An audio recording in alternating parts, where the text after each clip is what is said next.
Halo semuanya, nama gue Johannes. Selamat datang di video ini. Salam kenal buat yang belum kenal. Gue buat video ini karena gue mau cerita tentang pengalaman gue belajar sosial media dan produksi konten digital, dan kenapa itu semua hampir sia-sia. Sedikit latar belakang, pekerjaan gue sehari-hari adalah seorang guru SMP dan guru SMA. Gue udah mengajar selama 4 tahun, dan 2 tahun lalu gue punya ide untuk menekuni satu hal lain di samping pekerjaan gue sehari-hari sebagai guru. Ada 3 alasan utama kenapa gue pengen nekunin sosial media dan produksi konten digital. Yang pertama adalah aspirasi, yang kedua adalah tantangan, dan yang ketiga adalah pengalaman. Dari segi aspirasi, gue punya keinginan untuk jadi penulis, dan dari segi tantangan, gue menantang diri sendiri untuk mendapatkan skill yang relevan dengan zaman sekarang. Dan yang ketiga adalah karena tantangan tersebut, akhirnya gue punya pengalaman untuk take foto atau take video dalam beberapa kegiatan.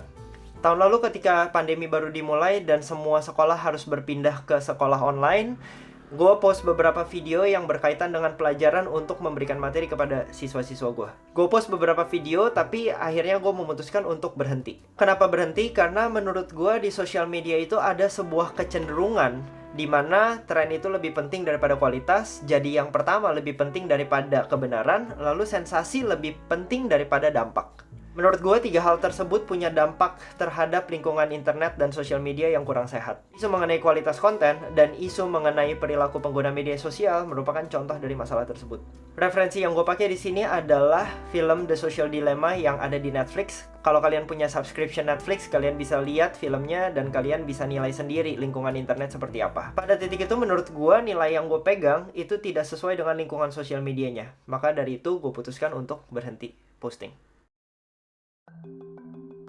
Setelah gue berhenti, tiba-tiba gue diberikan sebuah tawaran untuk mengajar mata pelajaran IT. Gue gak punya background IT sama sekali. Gelar sarjana yang gue peroleh adalah di bidang psikologi. Dan selama 3 tahun, mata pelajaran yang gue ajar pun adalah pelajaran matematika dan pelajaran character building. Gue hampir gak punya keahlian di bidang IT tingkat lanjutan kecuali produksi konten digital yang sudah gue pelajarin selama kurang lebih setahun. Gue menerima tawaran tersebut karena walaupun bukan yang terbaik di bidangnya, mungkin ada 1 atau 2 hal yang bisa gue bagikan kepada murid-murid gue. Secara teknis, jatah gue untuk mengajar IT per bulan hanya 50 menit. Jadi selama 1 tahun, kira-kira gue punya 500 menit untuk membagikan pengetahuan tentang produksi konten digital. Secara garis besar, semester pertama gue membagikan ilmu tentang fotografi, dan semester kedua gue membagikan ilmu tentang videografi. Salah satu tujuan utama di kelas gue adalah mau membangun kesadaran bahwa media sosial itu punya dampak yang luas. Media sosial adalah platform yang bebas, tapi pertanyaan pentingnya adalah bagaimana kita menggunakan kebebasan itu. Jadi sebelum bahas hal teknis, gue mengajak siswa untuk analisa kualitas serta dampak konten yang ada di internet Indonesia. Lalu baru bergerak ke arah teknis mulai dari pencahayaan, komposisi, warna, dan lain-lain. Di akhir tahun ajaran, gue memberikan mereka tugas untuk membuat video. Mereka bebas untuk buat video apapun, dan bebas mendapatkan inspirasi apapun dari sosial media yang mereka gunakan. Jenis videonya pun beragam, bisa berupa vlog, bisa berupa video perkenalan diri, bisa berupa video gaming, bisa berupa video tutorial, intinya video-video yang sering muncul di sosial media. Dan di video ini gue pengen menunjukkan karya-karya mereka yang sudah mereka kreasikan untuk tugas akhir tersebut. Oke, yang pertama kita mulai dari video gaming. Gaming ini tentunya adalah topik yang diminati oleh banyak orang, dan 2 video ini dibikin oleh Raymond dan Hedi. Cukup informatif, menunjukkan gimana caranya memakai hero tertentu di Mobile Legends, dan juga mereka menunjukkan permainan terbaik mereka ketika menggunakan hero tersebut. Selain video gaming, ada juga siswa yang membuat video produk.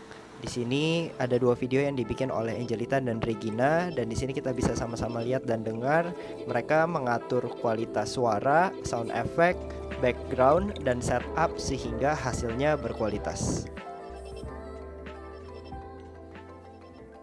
Nah, setelah dari video produk, kita beralih ke video tutorial. Ada beberapa anak-anak yang memang tertarik di bidang kuliner. Jadi contohnya salah satunya di sini Andrew bikin video tentang gimana caranya bikin gyudon beef bowl dari bahan mentah sampai jadi dan hingga platingnya. Video tutorial makanan berikutnya adalah sandwich alpukat dan telur yang dibikin oleh Pauline. Di sini bisa dilihat gimana pergerakan kamera dan transisi diusahakan dan direncanakan supaya bikin kualitas produksinya meningkat. Video tutorial memasak berikutnya, ini adalah video yang cukup menarik dan unik menurut gua karena prosesnya sangat mandiri. Satu tangan dipakai untuk memegang kamera dan satu tangan lagi digunakan untuk mengolah makanan yang mau ditunjukkan di video. Ini video dibuat oleh Isabel dan bisa dilihat di sini gimana dia memvariasikan pengambilan gambar, sudut dan pergerakan kamera untuk membuat video makanan ini jadi lebih menarik.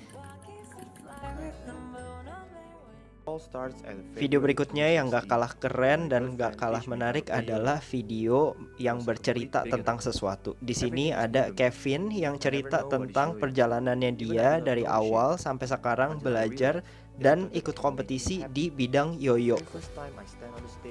Di video ini dia tunjukin prosesnya gimana dia belajar dari yang masih pemula sampai dia bisa main keren seperti ini.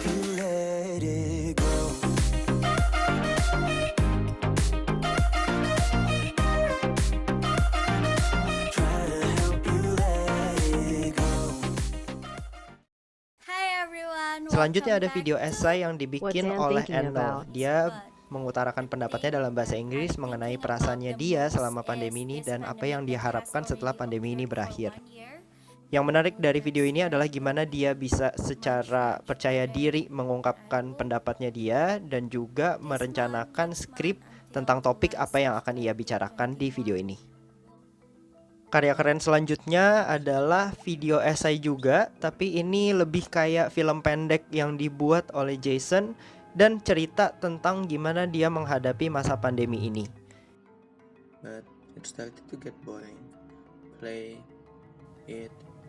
Pandemi ini memang tentunya nggak mudah buat semua orang, dan dari film pendek ini Jason berhasil mengutarakan emosi dan apa yang dialaminya selama pandemi melalui pemilihan gambar, pemilihan shot, lalu dengan teknik cahaya dan teknik pewarnaan sehingga emosi yang mau disampaikan itu bisa tersampaikan kepada audiens yang menonton.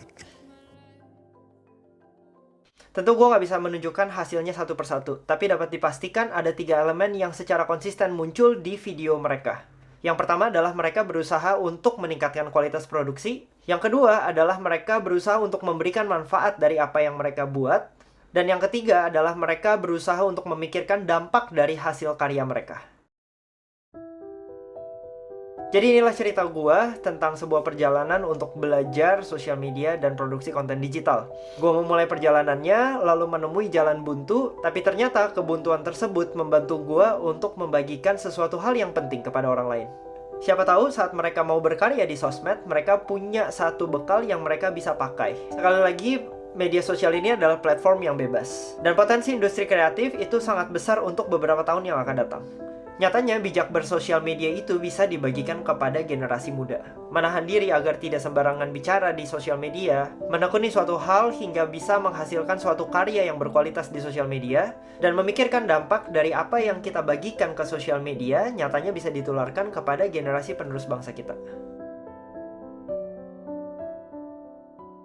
Di akhir video ini, saya mau berterima kasih kepada siswa-siswa saya yang udah berpartisipasi di project ini. Terima kasih juga kepada beberapa dari kalian yang mengizinkan saya untuk memakai video kalian dan cerita bagaimana karya-karya tersebut menginspirasi saya. Apresiasi juga buat kalian yang sudah berusaha membuat karya yang berkualitas secara isi maupun secara produksi. Semoga kedepannya proses ini membekas dan kalian bisa bawa sesuatu yang baik untuk lingkungan sosial media kedepannya. Sekali lagi terima kasih dan sampai ketemu di kesempatan selanjutnya.